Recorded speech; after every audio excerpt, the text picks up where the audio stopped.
The vast emptiness of space stretched before the Earth-ship horizon. Commander William Mason stood on the bridge, his eyes fixed on the viewscreen. His heart beat faster as the alien ship came into view. It was sleek and dangerous-looking, with sharp angles that reminded him of a predator. "Sensors show they're powering up scanners, not weapons," said Lily Bennett. The science officer's voice was calm, but Mason saw how tightly she gripped her console. "Keep our shields at standby," Mason ordered. "We're here to talk, not fight." For 20 years, humans had explored space.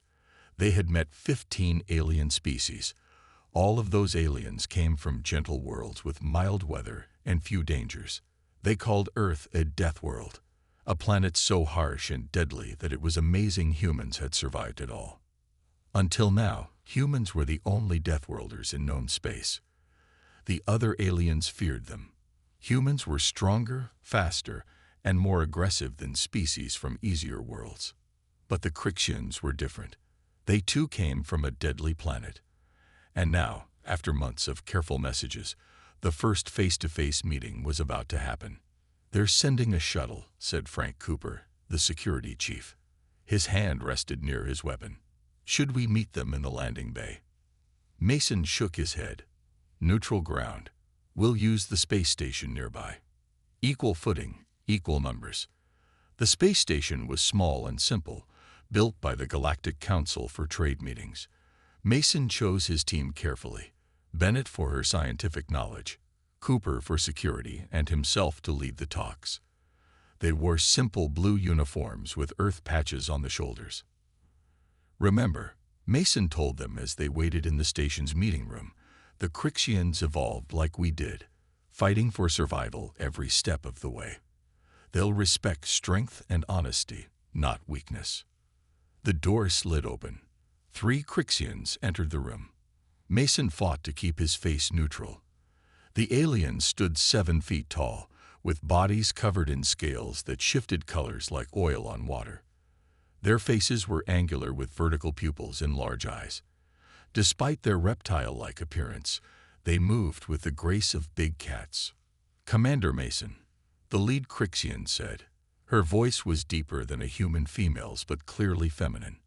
"I am Ambassador Cyrax. We have waited a long time for this meeting." Mason stepped forward and offered a slight bow. Not submissive, but respectful. "Ambassador Cyrax, Earth welcomes this chance to speak with Crix." Cyrax's scales rippled with blue and green patterns. "You do not fear us," she said. It wasn't a question. "Should we?" Mason asked. The corner of Cyrax's mouth lifted in what might have been a smile. "Most species do. They call our worlds death worlds and watch us with fear in their eyes." Bennett stepped forward. "We've experienced the same reaction. It gets tiresome." The smallest Crixian spoke then. "You carry weapons." His eyes flicked to Cooper's holstered gun. "So do you," Cooper replied, nodding toward the device on a Crixian's belt. For a moment, tension filled the room. Then Cyrax made a sound, a rumbling that Mason realized was laughter. "Yes," she said, "we are not so different. Your planet tried to kill you every day, just as ours did us. And yet here we stand among the stars, while gentler species needed help to leave their cradles." Mason felt something unusual, a sense of kinship with these aliens. "Perhaps that's why the Council wanted us to meet in controlled conditions," he said. Cyrax's scales shifted to a deep purple. "They fear what might happen when Deathworlders join forces." "And what do you think will happen?" Mason asked. The Crixian ambassador's eyes met his directly. "I think everything will change. The question is, are you ready for that, Commander?" Mason smiled. "That's exactly why we came into space, Ambassador. To change everything." As the first formal talks began, neither side knew that within days their newfound alliance would be tested in fire and blood. The galaxy was about to learn why Deathworlders were feared, and why that fear was justified. Day 2 of talks with the Crixians brought surprises. Mason and his team boarded the Crixian ship named Steel Claw. The hallways were wider and taller than on human ships, but the layout made sense to Mason. Like humans, the Crixians built their ships ready for battle. "Your weapons are impressive," Cooper said as Cyrax showed them through the ship's main defense center. The security chief studied the targeting systems with professional interest. "We have had to be creative," Cyrax replied. "The Council limits what technology they share with us." Mason understood. Earth faced the same limits. The Galactic Council claimed it was to ensure peaceful development, but the truth was clear. They feared giving too much power to species from Deathworlds. In the Crixian meeting room, Mason noticed the chairs were built for combat readiness, allowing quick movement if needed. Humans designed furniture the same way. Always ready, always alert. "We have watched your planet for some time," said Krell, the Crixian science officer. His scales were a lighter shade than Cyrax's, with patterns of green and brown. He tapped a control, and a hologram of Earth appeared. Mason tensed. "You've been spying on us." "Studying," Cyrax corrected, "as you would study any potential threat." Bennett leaned forward. "How long?" 50 of your years," Krell said. "We found your radio signals first. Then we watched as you took your first steps into space." Images flashed in the hologram. The first moon landing, the Mars colony, the Jupiter outpost, moments of human achievement, seen through alien eyes. "You advanced very quickly," Cyrax said. "Some on the Council wanted to stop you." Cooper's hand moved closer to his weapon. "Stop us how?" The third Crixian, who had not spoken much, answered. "The same way they tried to stop us centuries ago. By cutting off your resources, creating accidents in space, limiting your growth." Mason felt cold anger rise inside him. The Telis Station explosion, the Mars colony plague, those weren't accidents. "We cannot prove it," Cyrax said, "but we experienced similar setbacks." Bennett shook her head. "But why? The Council claims to value all intelligent life." "They do," Krell said, "but they fear species born of harsh worlds. Our instincts, our aggression, our will to survive at all costs." Cyrax touched a control. The hologram changed to show other alien species, the gentle, peaceful races that dominated the Galactic Council. "They evolved in safety," she explained. "Their worlds had stable climates, few predators, plenty of food. They never had to fight as we did, never had to become dangerous." Mason understood now. They see us as unpredictable. "As weapons," Cyrax corrected. "Living weapons they cannot fully control." The room fell silent. Mason looked at the images of these soft, peaceful aliens who secretly feared and worked against both their species. "You could have kept this secret," Mason said finally. "Why tell us?" Cyrax's scales rippled with colors Mason couldn't interpret.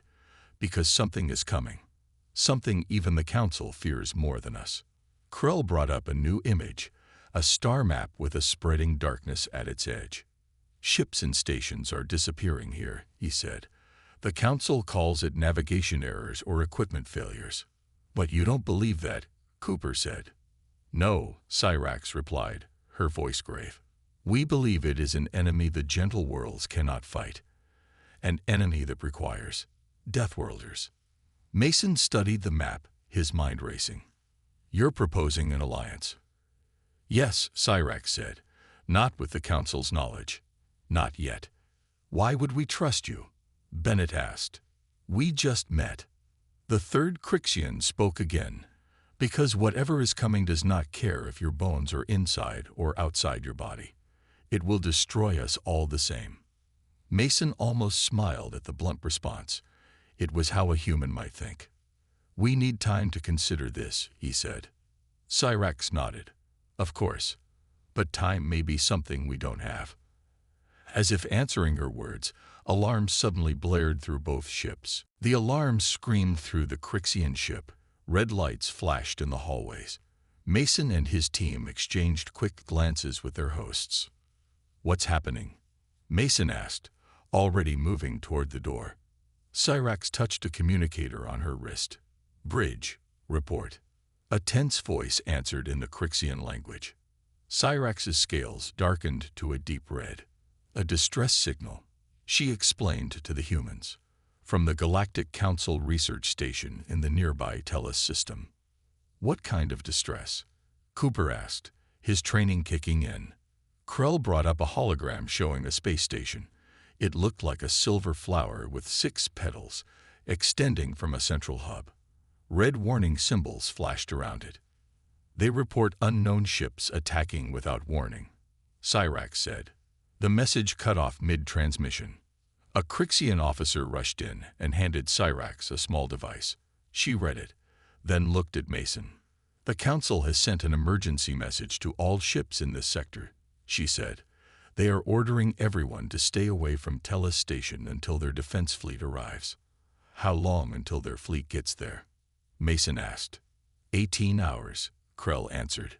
Bennett shook her head. The station won't last 18 minutes under heavy attack. Mason felt the weight of command settle on his shoulders. How far is the station from here? 30 minutes at maximum speed, Cyrax replied. Her eyes locked with Mason's. He saw the same thought in her gaze that was in his mind. The Council ordered us to stay away, the third Crixian reminded Cyrax. Mason noticed Cyrax's mouth twitch in what he now recognized as their version of a smile. Indeed, Vex, she said to her officer. Yet I find my ship's communication system suddenly unable to receive Council orders. How unfortunate. Cooper almost laughed. Amazing how technology fails at the most convenient times. Commander, Bennett said quietly to Mason, if we intervene, we risk our standing with the Council. Mason fought for only a second. And if we don't, we risk being the kind of people who let others die when we could help. He turned to Cyrax. The horizon can be ready to jump in 5 minutes. The steel claw will be right beside you, she replied. The tension in the room changed from uncertainty to determination. 2 Deathworld species, making the same choice in the same moment. When they returned to their ships, Mason called the Horizon's bridge. Set course for Telis Station, maximum speed, he ordered. His first officer, Sam Harris, looked surprised. Sir, the Council transmission specifically said. I'm aware, Sam, Mason cut him off. But there are people dying while the Council worries about protocols. As the Horizon prepared to jump, a message came through from the Galactic Council representative, a tall, thin alien with blue skin named Jet. Commander Mason. Jet's voice was cold with disapproval. This is not your battle. The Council forbids your involvement. Mason looked at the screen, meeting the alien's 4 eyes without flinching. That's where you're wrong, he replied. This is exactly our battle. Horizon out. He cut the transmission before Jet could respond. The Horizon jumped to full speed, the stars blurring outside the view screen. On a parallel course, the Crixian ship matched their speed exactly. A private channel opened. Cyrax appeared on the screen. It seems Deathworlders think alike, Commander Mason, she said. Mason nodded. We've spent our whole history fighting to survive. We don't know any other way. The Council fears this about us, Cyrax observed.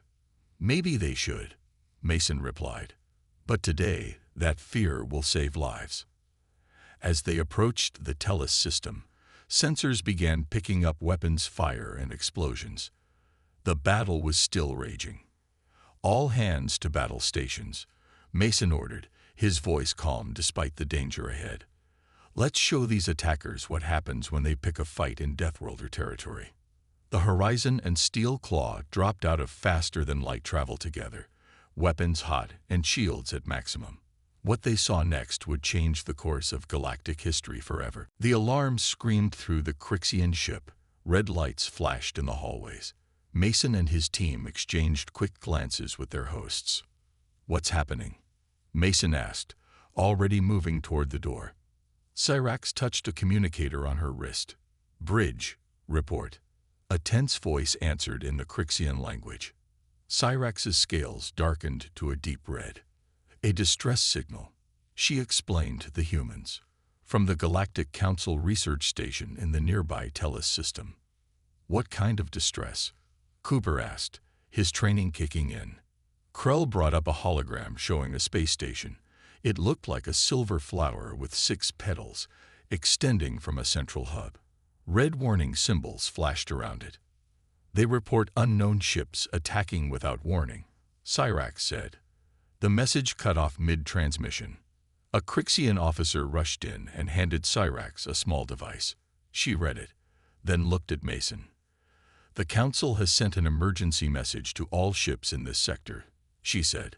They are ordering everyone to stay away from Telis Station until their defense fleet arrives. How long until their fleet gets there? Mason asked. 18 hours, Krell answered. Bennett shook her head. The station won't last 18 minutes under heavy attack. Mason felt the weight of command settle on his shoulders. How far is the station from here? 30 minutes at maximum speed, Cyrax replied. Her eyes locked with Mason's. He saw the same thought in her gaze that was in his mind. The Council ordered us to stay away, the third Crixian reminded Cyrax. Mason noticed Cyrax's mouth twitch in what he now recognized as their version of a smile. Indeed, Vex, she said to her officer. Yet I find my ship's communication system suddenly unable to receive Council orders. How unfortunate. Cooper almost laughed. Amazing how technology fails at the most convenient times. Commander, Bennett said quietly to Mason, if we intervene, we risk our standing with the Council. Mason thought for only a second.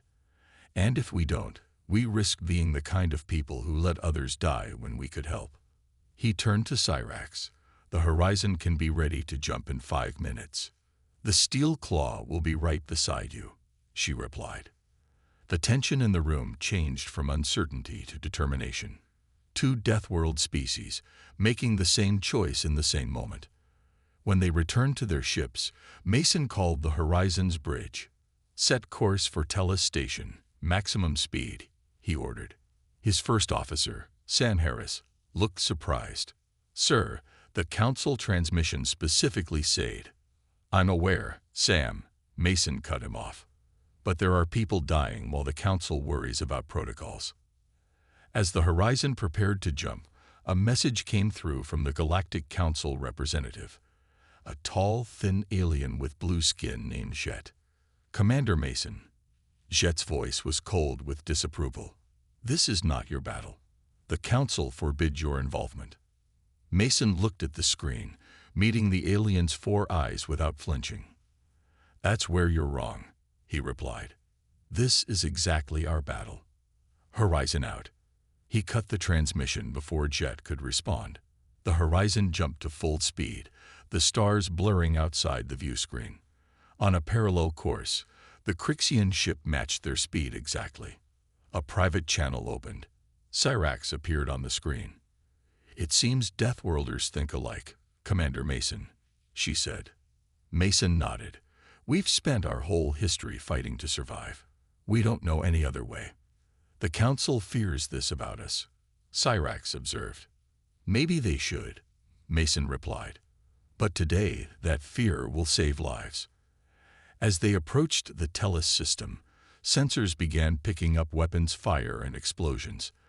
The battle was still raging. All hands to battle stations, Mason ordered, his voice calm despite the danger ahead. Let's show these attackers what happens when they pick a fight in Deathworlder territory. The Horizon and Steel Claw dropped out of faster-than-light travel together, weapons hot and shields at maximum. What they saw next would change the course of galactic history forever. The battle was over, but questions remained. The Horizon and the Steel Claw docked at what was left of Telis Station. Both ships needed repairs. The Crixian vessel had taken the worst damage, with a large section of its hull torn open. Mason walked through the station's main hall, where the survivors now gathered. Scientists from many worlds sat in small groups, talking in low voices. They looked at the human and Crixian crews with a mix of gratitude and fear. They're not sure what to think of us, Bennett said, joining Mason. She had been treating injuries in the medical bay. "We saved them," Mason replied. "Yes, but we're still Deathworlders," she reminded him. "And now they've seen what that means in battle." Mason spotted Cyrax speaking with a council representative, the blue-skinned jet who had ordered them to stay away. The Crixian's scales were a dull gray, which Mason now knew meant she was exhausted. "Commander Mason," Jet said as he approached, "I must officially note that you disobeyed direct council orders." Mason kept his face calm. "I understand. My report will reflect that." "As will mine," Cyrax added. "I also disobeyed." Jet looked between them. "And yet, without your intervention, this station and all aboard would have been lost. The council fleet was too far away," Mason said simply. "Yes," Jet agreed. His 4 eyes blinked in sequence. "This presents a dilemma for the council." Before Mason could reply, Bennett called him over to the medical bay. "Commander, you need to see this." Inside, Crixian Medical Officer Krell was working with Bennett over a microscope. Several screens showed enlarged images of cells. "What am I looking at?" Mason asked. "Crixian blood samples," Bennett explained. "I was helping treat their wounded, and I noticed something strange."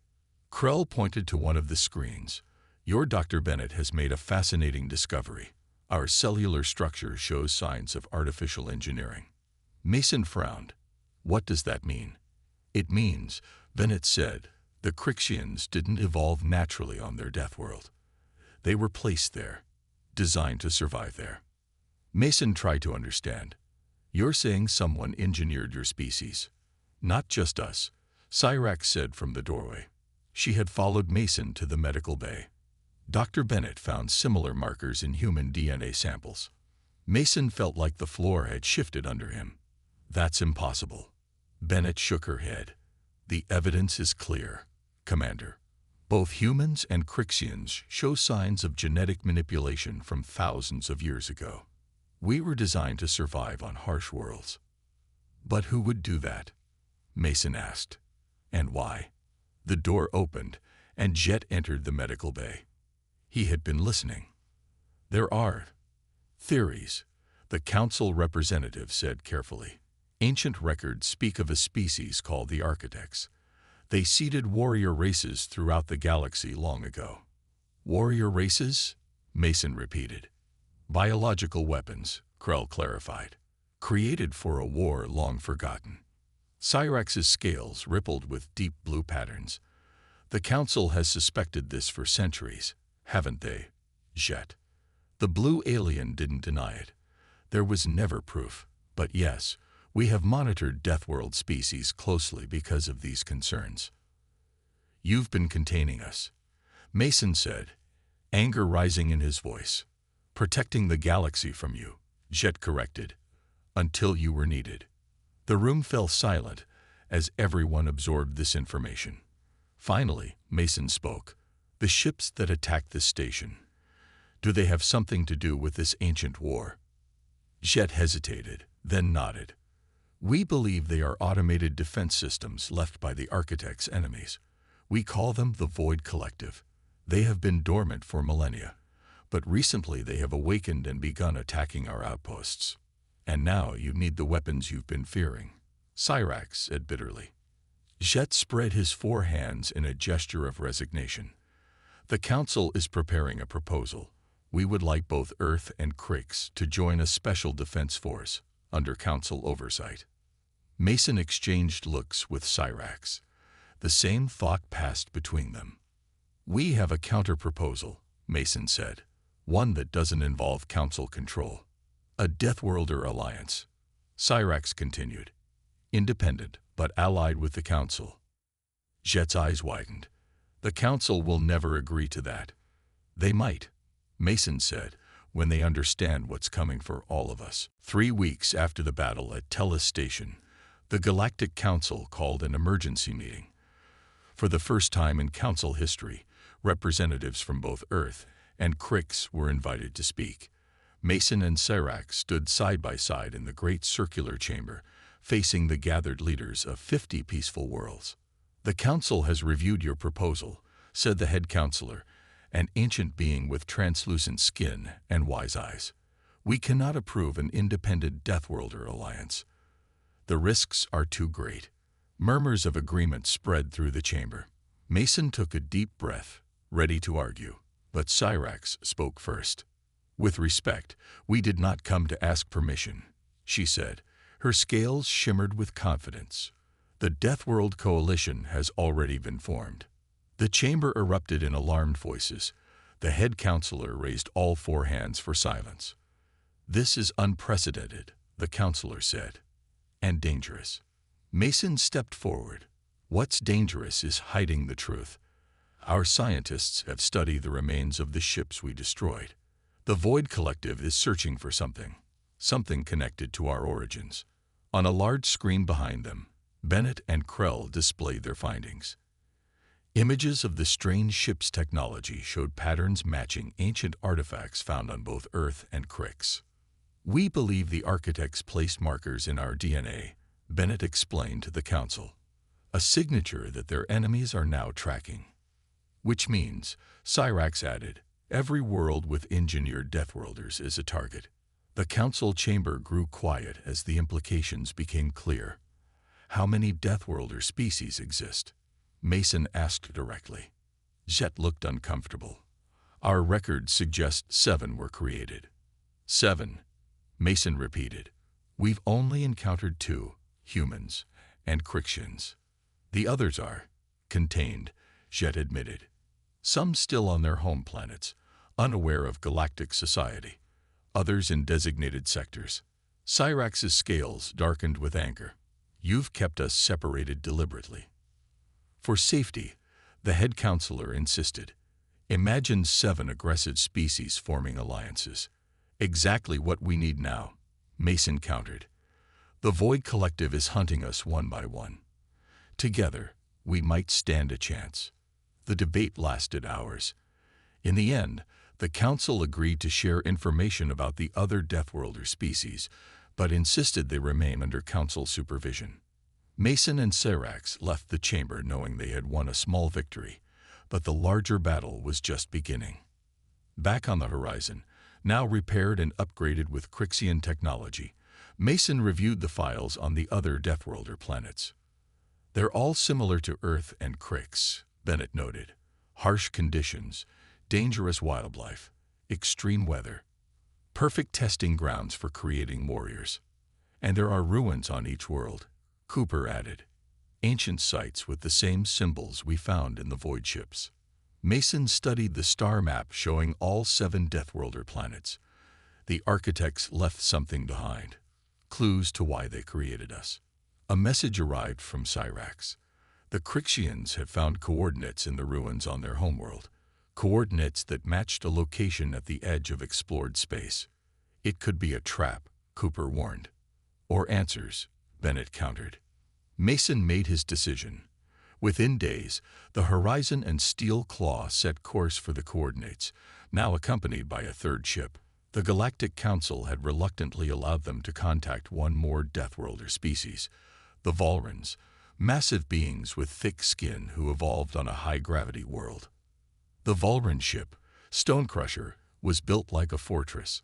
Its captain, Dren, stood 8 feet tall and spoke with a deep rumbling voice. "So we are not alone," were Dren's first words when meeting Mason and Cyrax. "The Council kept many secrets from us." Together, the 3 Deathworlder ships traveled for 2 weeks until they reached their destination, a dead planet orbiting a dying star. On its surface stood a facility of gleaming metal, untouched by thousands of years of time. "The architect's laboratory," Cyrax said softly. As they prepared to land, Mason felt a strange sensation, like something calling to him from the planet below. From the looks on Cyrax and Dren's faces, they felt it too, a connection to their creators, pulling them home. 1 year after the discovery of the architect's facility, the galaxy had changed forever. Mason stood on the observation deck of the new Deathworld Coalition headquarters, built on a neutral moon orbiting a gas giant. Through the massive windows, He watched ships from 7 different species training together in complex formations. The Void Collective has attacked 3 more systems this month, Cyrax said, joining him at the window. Her scales were deep purple today, the color she wore for official business. But each time, our forces were waiting. Mason nodded. The Council can't deny our effectiveness now. What they had found in the Architect's facility had changed everything. Records dating back millions of years revealed the truth. The Architects had created Deathworlders as weapons against an invading force from another galaxy. The same force now returning as the Void Collective. But more importantly, they discovered 5 more Deathworlders in suspended animation, waiting to be awakened. How are the Trezans adapting? Mason asked about the newest species to join their coalition. Well, Cyrax replied, they have a natural talent for sensing the void ships before our scanners can detect them. Captain Norrell has been training our sensor crews. The Trezans were insect-like beings with remarkable senses, created to serve as early warning systems in the ancient war. Each Deathworlder species had been designed with different strengths. Humans for adaptability, Crixians for tactical thinking, Volrans for raw strength, each piece of a fighting force created to work together. The council meeting is starting soon, Bennett called from the doorway. Now science director of the coalition, she had led the research into turning ancient knowledge into modern defenses. In the grand meeting hall, representatives from the Galactic Council sat on one side, the 7 Deathworlder captains on the other. The head counselor looked uncomfortable but determined. We have received your request for full independence, the counselor began. After much debate, the council has agreed to recognize the Deathworld Coalition as a sovereign alliance. A murmur went through the room. After a year of proving themselves, fighting back the Void Collective while protecting civilian worlds, they had finally earned their freedom. However, the counselor continued, we have conditions. Your weapons development must include council oversight. Your territory must remain within agreed borders. And you must continue to defend all worlds, not just your own. Mason glanced at the other Deathworlder captains. They had expected these terms. We accept, he said simply. After the meeting, Mason walked with Cyrax through the training grounds where soldiers from all 7 species practiced together. They were so different. Scales, fur, exoskeletons, thick skin, yet united by their shared origin and purpose. The Architects never expected this, Cyrax observed. They created us to fight separately, each species with its own task. They never imagined we would form our own alliance. They engineered our bodies, Mason said, but not our choices. A young human and Crixian passed by, talking and laughing together. Just 1 year ago, they hadn't known of each other's existence. We've identified 15 more worlds under threat, Dren of the Volrans said, joining them. His massive form moved with surprising grace. The Void Collective is changing tactics, targeting civilian populations. Then so will we, Mason replied. Spread the word to all coalition ships. Protection of civilian worlds is our priority. That evening, as preparations began for their first major offensive against the recently discovered Void Collective Command Center, Mason addressed the gathered coalition forces. The galaxy once feared us for being Deathworlders, he told them. They were right to fear what we could do, but they never understood what we would choose to do with our strength. He looked across the faces of beings from 7 different worlds. All nodded in agreement. We were created as weapons, but we choose to be protectors. We evolved not just to survive our harsh worlds, but to ensure others survive too. That is how Deathworlders changed everything, not through our strength alone, but through the choices we made with it. As the coalition fleet prepared for battle, the stars seemed to shine brighter on this new alliance that had turned ancient fear into hope for the entire galaxy.